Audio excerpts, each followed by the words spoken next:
Hola, hola, ¿cómo están chicas, chicos? Bueno, hoy vamos a ver lo que es la acilación. Estábamos viendo compuestos aromáticos.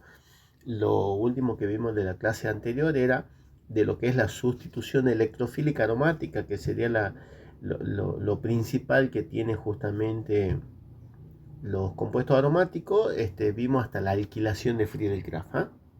El método de Friedel-Crafts de alquilación era justamente para utilizando los halogénuros de alquilo más estables, ¿no? que formaban los carbocationes más estables para que no haya una mezcla de productos, ¿no? En el caso de reordenamiento o transposiciones.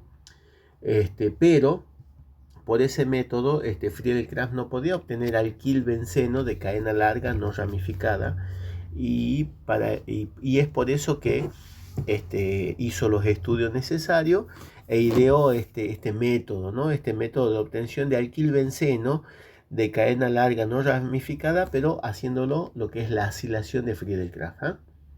Para ello utilizó justamente halogénuros de acilo, ¿ah? Estos halogénuros de acilo no sufren reordenamiento, transposiciones, y lo que en realidad se obtiene son fenilcetonas sustituidas, ¿ah? Nada más que después, una vez que ya se obtiene la acetona, se reduce, ¿no es cierto?, ese grupo carbonilo con el reductor de Clemmensen, y de esa forma se obtendrían ese alquilbenceno de cadena larga no ramificada. Entonces veamos acá cómo sería, ¿ah? Acá tenemos, por ejemplo, el benceno con el cloruro de propanoilo como catalizador del tricloruro de aluminio para obtener lo que es la etilfenilcetona. El mecanismo de esta reacción sería, primeramente, el halogénuro de acilo, cloruro de propanoilo, reacciona con el catalizador, con el tricloruro de aluminio, que le toma el cloro. Por supuesto, ahí hay como un reordenamiento, ¿no? Se va el cloro y queda el grupo carbonilo, queda positivo el oxígeno, ¿ah? Con un triple enlace. Ese grupo carbonilo hace reordenamiento, o sea, hace resonancia para estabilizarse y se forma un carbocatión. Pero ese carbocatión que se nos forma ahí, carbocatión de grupo carbonilo, no sufre transposición, ¿eh? Por lo tanto, ese reactivo electrofílico es el que actúa en la etapa lenta. Entonces ahí vemos cómo salen los electrones del anillo, los busca el carbono, el grupo carbonilo positivo, ¿no es cierto? Y ahí tenemos el estado de transición, ¿sí? Densidad positiva para el carbono del anillo que va perdiendo los electrones, y densidad positiva para el carbono del grupo carbonilo que va ganando esos electrones. Se nos forma el complejo sigma catiónico, que por supuesto se estabiliza con las tres estructuras de resonancia. Bien, en la segunda etapa, que es la rápida e irreversible, el catalizador ayuda a que salga el hidrógeno y entran los electrones. Entonces, densidad negativa para el aluminio, que lo va liberando al cloro, y densidad positiva para el carbono del anillo, que va ganando los electrones. Y bueno, y se me forma el compuesto, ¿sí? Se me forma la acetona, la etilfenilcetona, más ácido clorhídrico, más el tricloruro de aluminio. O sea, se restablece el catalizador. Bueno, una vez que, o sea, hasta ahí se obtendría acetona, ¿no? Pero se utiliza el reductor de Clemmensen, que es una amalgama de 5 mercurio en ácido clorhídrico, y de esa manera se reduce el grupo carbonilo de esta acetona, obteniéndose un alquilbenceno de cadena larga como el propilbenceno, ¿eh? Entonces, bueno, esas serían todas las propiedades químicas de las sustituciones electrofílicas aromáticas de aromáticos. Lo que vamos a ver ahora son las orientaciones, ¿no? Cuando hay dos grupos sustituyentes en el anillo, ¿quiénes son los que me orientan o cómo es esto, ¿no? Para la entrada del electrófilo. Entonces yo acá le di algunas reglitas, algunos tips que le pueden servir para eso, ¿no? Por ejemplo, si se tienen dos activantes. Si nosotros tenemos dos activantes, los dos orientan la entrada, por supuesto, del electrófilo, nada más que el que orienta más es el activante más fuerte, ¿no? Acá tenemos, por ejemplo, el 4-metilfenol, donde el oxidrilo es un activante fuerte que orienta a orto. Orto, por supuesto, de ambos lados, pero para está ocupado, ¿eh? Orienta orto y para orto ocupado por el metilo. El grupo metilo es un activante débil que orienta orto sí está, pero para orto ocupado porque está el grupo oxidrilo. O sea que aparentemente se tendrían que obtener 4 productos, ¿no? Porque ahí yo les puse con la flechita, pero que entre del lado derecho, del lado izquierdo va a ser lo mismo, porque la nomenclatura es la misma, ¿no? Entonces, básicamente se obtienen 2 productos, ¿sí? Uno que orientó el oxidrilo, que es el primero, que es el que está en mayor proporción, y el otro que entró el grupo metilo, ¿ah? Entonces obtenemos 2 productos.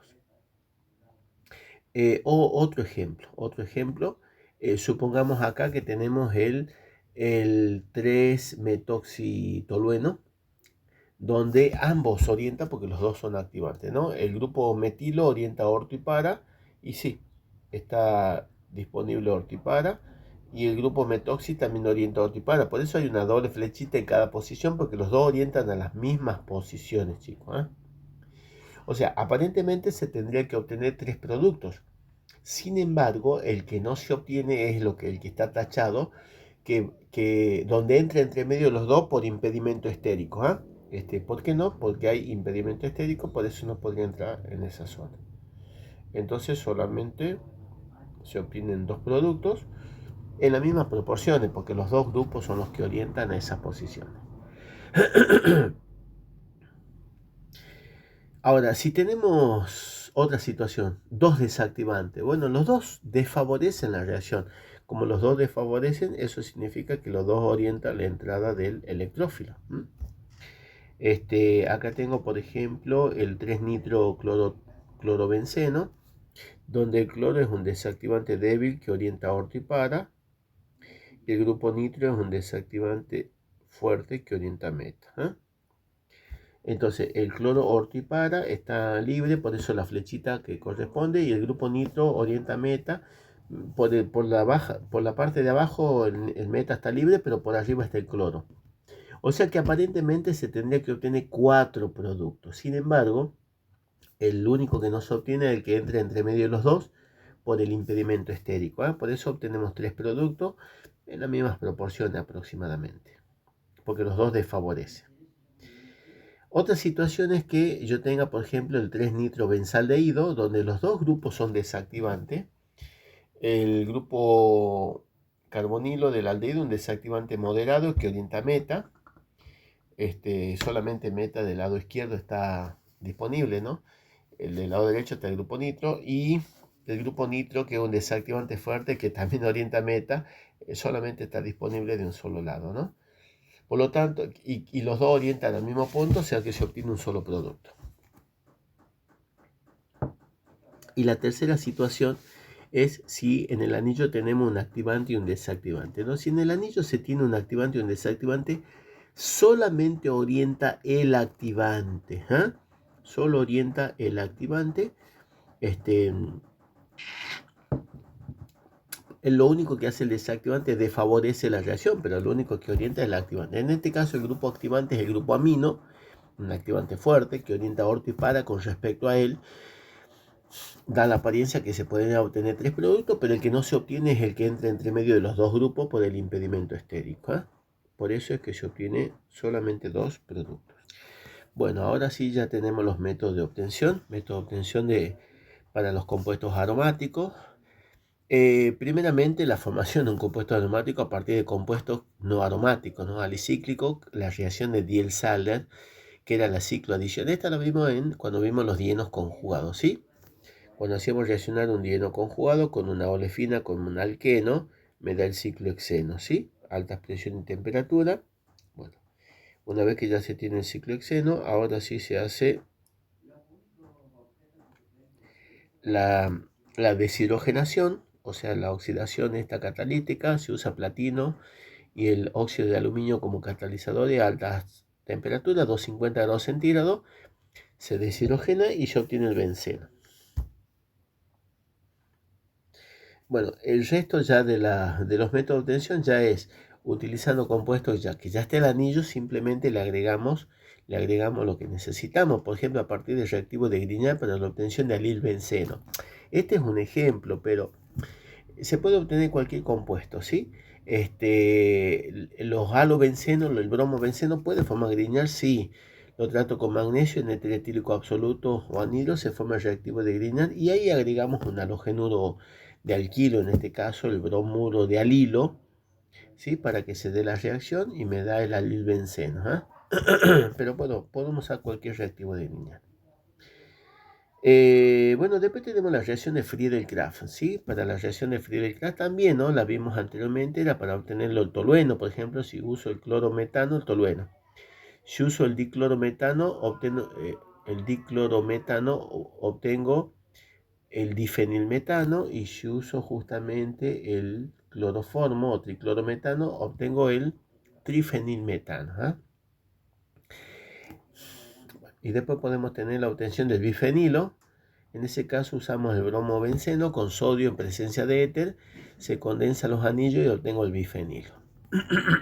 Bueno, y ahora sí vamos a lo que es la sustitución nucleofílica aromática. Este tema no se ve para el cursado, este tema es un tema de final. La sustitución nucleofílica aromática es una reacción que no es favorable, ¿no? O sea, la favorable es la sustitución electrofílica aromática. Pero acá vamos a ver justamente que sí se puede dar la sustitución nucleofílica aromática siempre y cuando el anillo tenga un grupo saliente, un nucleófugo que generalmente es un halógeno, cloro, bromo, yodo, ¿eh? Que son los buenos grupos salientes. Estas reacciones se favorecen con grupos atrayentes de electrones, ¿eh? Los grupos atrayentes de electrones que para la electrofílica eran los desactivantes, acá no podemos decir desactivantes atrayentes, son los que me favorecen, ¿no? O sea, si tengo grupos nitro, siempre y cuando esté en posiciones orto y para con respecto al grupo saliente que va a ser el halógeno, me lo va a favorecer, ¿eh? Y hay dos mecanismos que se lleva a cabo acá, ¿eh? El mecanismo más favorable, que es el mecanismo de adición-eliminación, es cuando hay estos grupos, ¿no? Como grupo nitro, que favorecen en posiciones orto y para con respecto al halógeno, ¿no? Y después, el que no tiene grupo sustituyente, ese va a ser la vía harino-bencino, que va a ser la menos favorable, el mecanismo de eliminación-adición. Pero vamos por esta primera, ¿eh? Mecanismo de adición-eliminación, sustitución nucleofílica aromática, ¿no? Como ya les decía, es un halobenceno que tiene como sustituyente un grupo atrayente de electrones en posición orto para o en las dos lugares, ¿eh? Favoreciendo, ¿no? Porque de esa manera, al sacarle densidad electrónica, me genera justamente que quede con positivo donde está el halógeno.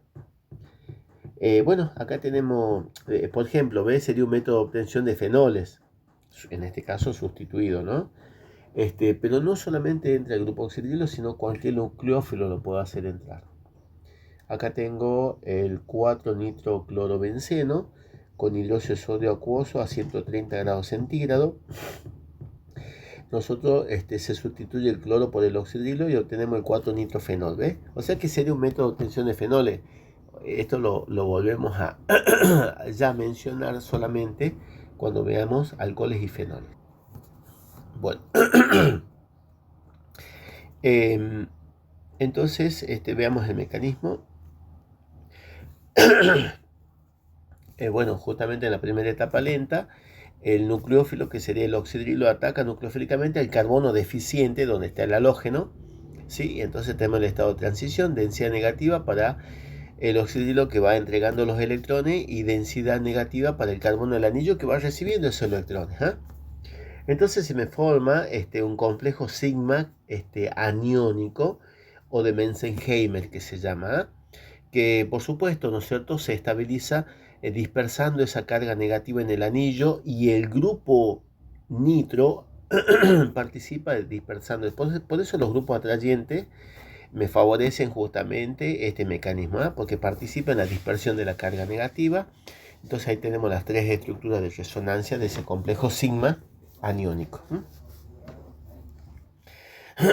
Ya en la segunda etapa, la rápida, se restablece la aromaticidad. Entonces entran los electrones hacia el anillo, se va el cloro, se lleva los electrones, densidad negativa para el carbono del anillo que va cediendo los electrones, y densidad negativa para el cloro que se va llevando los electrones, ¿no? Y ahí tenemos el producto final, sería el 4-nitrofenol más ion cloruro. El diagrama de nivel de energía, como toda reacción en dos etapas, la primera es lenta y reversible, la segunda rápida e irreversible y es exotérmica. Bien, y ahora vemos el otro mecanismo, la vía arino-bencino. Esto es para obtener el fenol, o si hay grupos sustituyentes son grupos alquilo, ¿no? Vendría a ser el mecanismo menos favorecido, menos favorable, y es un mecanismo de eliminación-adición. Vamos por el clorobenceno, lo tratamos con hidróxido de sodio acuoso, pero las condiciones son mucho mayores, ¿no? O sea, la temperatura de 340 grados centígrados, altas presiones, se sustituye el cloro por el oxidrilo y me da el fenol. O sea que sería un método de obtención fenol. ¿Cómo el mecanismo? En la primera etapa lenta vemos cómo el oxidrilo, ¿no es cierto?, arranca un hidrógeno del carbono alfa, o sea, del carbono adyacente al halógeno. Ya sea que lo arranque de un lado o del otro lado, va a ser lo mismo, ¿no? Siempre vamos a tener que mostrar que se forma el triple enlace. Recuerden que en el anillo los electrones giran, ¿no? Están continuamente, así que uno cuando lo dibuje siempre mostrando el triple enlace que se forma. Entonces vemos cómo el oxidrilo arranca el hidrógeno, densidad negativa para el oxidrilo que se va llevando el hidrógeno y densidad negativa para el carbono que se va quedando con los electrones del anillo. Y bueno, ahí se forma el carbanión más el agua, ¿no? En la primera etapa. Ya en la segunda reacción de esta primera etapa, ahora se va a formar el triple enlace y de esa manera cede los electrones el carbono negativo y se va el cloro, como ion cloruro. Densidad negativa para el cloro que se va yendo, densidad negativa para el carbono que va cediendo los electrones, y ahí se forma el bencino. Ese triple enlace, chicos, se formó, es un enlace que está perpendicular al anillo pi, o sea, eso se formó por los orbitales sp2 de cada uno de los carbonos, perpendicular. Por eso no se puede estabilizar por resonancia eso, Por eso ese bencino es muy inestable, ¿sí? Y tiene la misma posibilidad justamente de cuando se abre, ¿no es cierto?, cuando se rompe, de pasar hacia un carbono hacia el otro, ¿no? Por eso, si bien tiene la misma posibilidad, pero acá en la etapa rápida yo le hice, por ejemplo, que salte hacia el carbono del lado derecho, pero puede saltar hacia arriba, sí. Como me va a dar un solo producto, no hay problema, pero cuando hay grupo sustituyente, sí salta hacia ambos lados y me da mezcla de producto.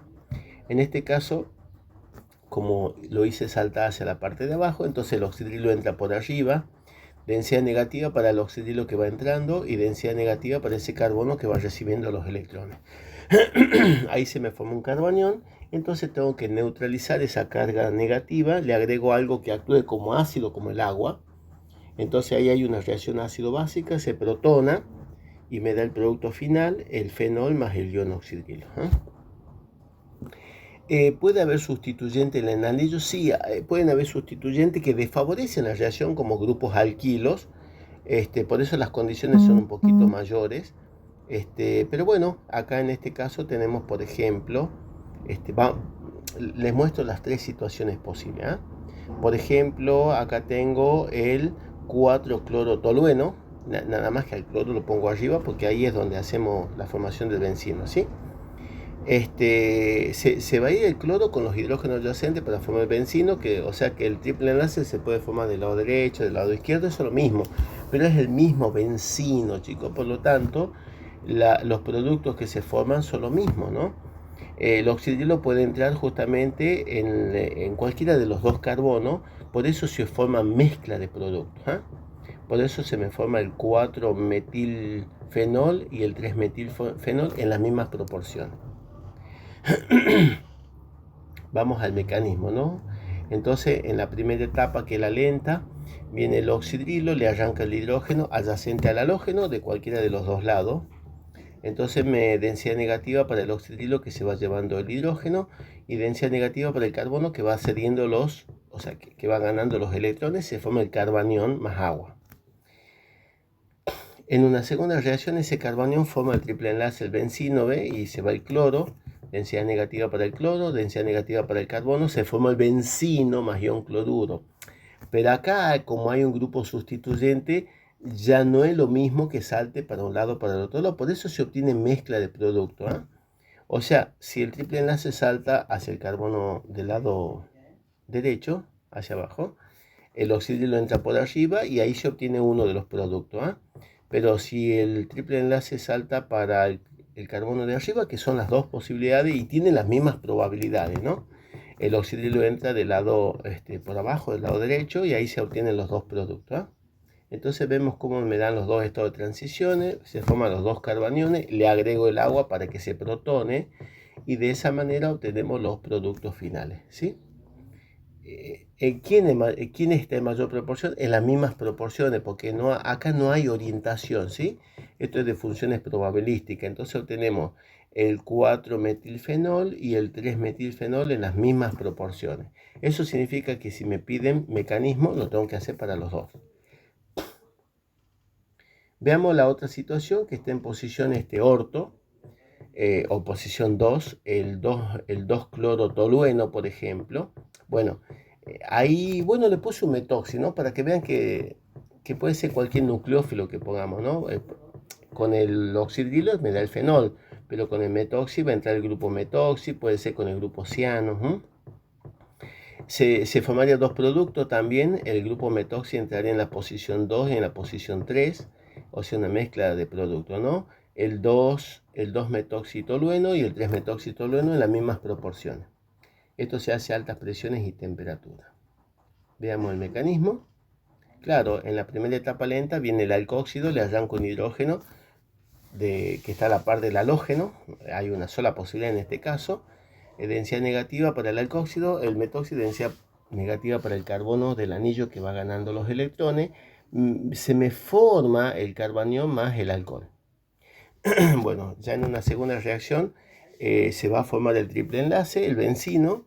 Vemos cómo cede los electrones del carbono negativo y se va el cloro. Ahí tenemos el estado de transición y se me forma el bencino, ¿eh? Y a partir de ese bencino obtengo los dos productos, ¿sí? Porque, como ya les dije en el caso anterior, el triple enlace, el enlace que se formó puede saltar para arriba. Si salta para arriba, que el primer ejemplo, el metoxi entra por el lado derecho de abajo. Y si salta para abajo, el metoxi entra por arriba, ¿ve? Tiene funciones probabilísticas, tiene las dos posibilidades. Entonces hacemos los dos, vemos cómo se forman los dos estados de transición, vemos cómo se forman los carbaniones, y ambos carbaniones tomo un protón del medio, en este caso el medio alcohólico, ¿no? Es un medio básico alcohólico, tomo el protón del alcohol que actúa como ácido en este caso y me da los productos finales más los alcohóxidos que se liberan, ¿eh? Y la tercera situación, ¿sí? Que esté en posición 3, ¿eh? Sería, por ejemplo, el 3-clorotolueno. Ya en este me da tres productos, ¿sí? ¿Por qué? Porque se pueden formar dos bencinos diferentes, ¿no? El bencino que se forma del lado derecho y el bencino del lado izquierdo son diferentes porque las nomenclaturas son distintas. Ambos bencinos van a orientar para que se obtenga dos productos, ¿sí? Así, por ejemplo, el bencino del lado derecho me va a dar para que entre en posición 2 y 3, en este caso el oxidrilo, y el bencino del lado izquierdo me va a dar para que entre en posición 3 y 4, ¿eh? Pero fíjense, un bencino para que entre en posición 2, el otro bencino en posición 4, pero ambos bencinos para que entre en posición 3. O sea que en este caso el producto principal es el que está en posición 3, que sería el 3-metilfenol, ¿sí? ¿Por qué? Porque es por funciones probabilísticas. Si me piden el mecanismo para el producto principal, sería solamente para el que está en posición 3. Pero bueno, yo vi un final donde le pedía mecanismo para todo, así que bueno, acá está hecho para todo. Y ahí está, ¿no? Vemos cómo ahora el oxidrilo arranca hidrógeno de ambos lados, porque los bencinos son distintos, o sea que se me forman dos carbaniones, ¿sí? El carbanión del lado derecho y el carbanión del lado izquierdo. De ahí trabajamos con cada uno de ellos, ¿eh? Ambos carbaniones formando el bencino correspondiente, ¿ve? El del lado derecho, como cuando se va el cloro, se formó el bencino del lado derecho. Y el del lado izquierdo, Pasa lo mismo, ¿ve cómo se va el cloro también y se forman los dos bencinos diferentes? Bueno, yo el bencino de arriba sí o sí lo uso para que entre en posición 2. Y el bencino de abajo sí o sí se tiene que usar para que entre en posición 4. Pero cualquiera de los dos lo usamos para que entre en posición 3. No hace falta que hagamos los dos. ¿Ah? Entonces yo usé el bencino de arriba, sí, para que entre en posición 3, el primero que lo hice, ¿ve? El oxidrio entra por arriba, los electrones saltan hacia el lado derecho, ¿sí? Densidad negativa para el oxidrio que va entrando, densidad negativa para el carbono que va recibiendo el protón, queda negativo, entonces viene el agua, le cede el protón y ya se obtuvo el primer compuesto, ¿eh? El 3-metilfenol. Uso el mismo bencino para que entre en posición 2. Entonces el oxidrilo entra, bueno, pasa exactamente lo mismo, queda como un carbanión, toma un protón del agua y ahí entro en posición 2 y obtengo el 2-metilfenol. Y uso el otro bencino para posición 4. ¿Eh? Entonces entra el oxidrilo, lo ataca, densidad negativa, queda un carbanión, toma un protón de medio acuoso y se obtiene el otro. Solamente un detalle, hay veces, ¿no es cierto?, que en la ecuación general me dice, bueno, que hacemos reaccionar con hidróxido de sodio acuoso y segundo dice y da un ion hidronio. Si me dice así ion hidronio, medio ácido, esta última reacción que se hace, en vez de poner agua, pongo el ion hidronio para que se protone. Esa es la única diferencia, chicos. Bueno, y ahí tenemos todo el temita de aromático. Así que bueno, estudien. Siempre los temitas que como viarino bencino, viste, que solamente fueron para el final y no para el cursado, lo tienen en cuenta en los finales, ¿no? Así que estudiemos bien. Nos vemos, chao chicos.